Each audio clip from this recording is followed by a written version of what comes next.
এটা ভালো করে ধরো, পুরো ঘরটার ভালো করে মাপ নিতে হবে। ওকে।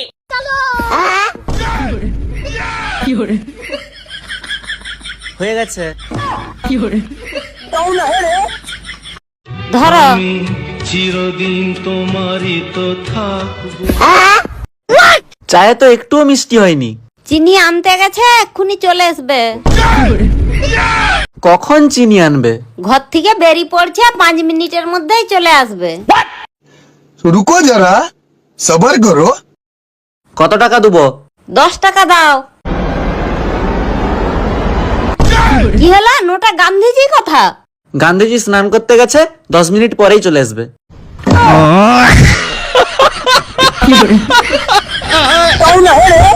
জীবনে যদি অনেক বড় হতে চাও, যাই কিছু হয়ে যাক, সব সময় সত্য কথা বলবি। ওকে।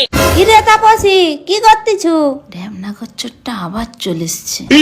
চলাই বস। নয়ন, তোর কাকিমা এসছে, প্রণাম করবি যা।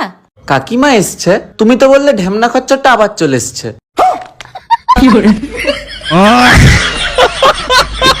নয়ন, আমার ভুলে যাওয়া রোগ হয়েছে, সবকিছু সাথে সাথে ভুলে যাই।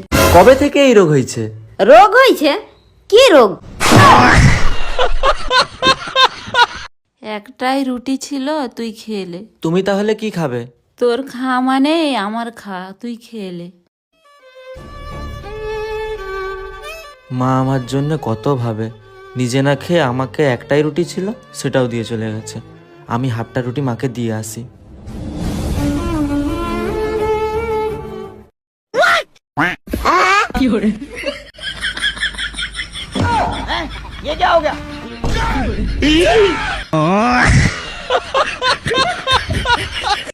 বলছি কাকিমা, এখানে খাওয়ার দোকান কোথায় আছে? খাওয়ার দোকান ওই যে সামনে। আমি তো এখানে নতুন, জানি না, চলো না একটু দেখিয়ে দিবে। ঠিক আছে, চলো তাহলে দেখিয়ে দিচ্ছি। ঠিক আছে, বসো।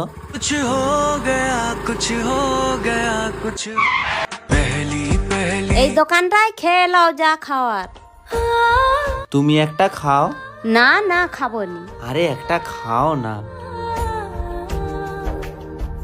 তোমার চোখে একটা কি লেগে আছে। ঠিক আছে, আমি এখন আসি তাহলে। আচ্ছা যাও।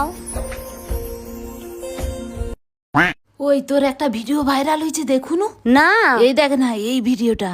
আজ একটা গরিব মানুষ আমাকে খাবার চেয়েছিল, বলছিল সামনের দোকানে যা হোক কিছু খাওয়াতে।